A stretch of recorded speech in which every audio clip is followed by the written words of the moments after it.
அப்பா. தம்பி நல்லா இருக்கியாப்பா? ஆரம்பிச்சிட்டாங்களா? இந்த கிழவனுக்கும் கிழவிக்கும் பெரிய பையன் ஃபாரின்ல தான் நினப்பு. காலையிலே வீடியோ கால்.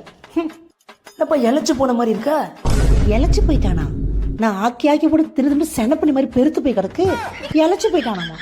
கேட்டு கம்பெனி கண்ணு தெரிய மாட்டல. சை, ஏன்டி எங்கள் பிள்ளைய பாரு இழைச்சி போன மாதிரி தானே இருக்கான். என்னங்க கொடுங்க. தம்பி இழைச்சி போயிட்டியாப்பா? அப்பா சொல்றாரு. அப்படியா இருக்க? இதோ வந்துட்டா சிவாஜி கணேசன் பொண்டாட்டி. அப்படியே நடிப்பா. தம்பி சாப்பிட்டியாப்பா அப்படின்னு. கீதா என்ன பண்றா? ஐயோ, என்ன வேற கேட்கிறாளே இவன் வேற போன் எடுத்துட்டு ஓடி வருவானே இப்ப. கீதா இந்தா அம்மா பேசணுமா? இந்தா. அத்தை நல்லா இருக்கீங்களா? அத்தை நல்லா இருக்கேம்மா. சமைச்சுக்கிட்டு இருக்கியா?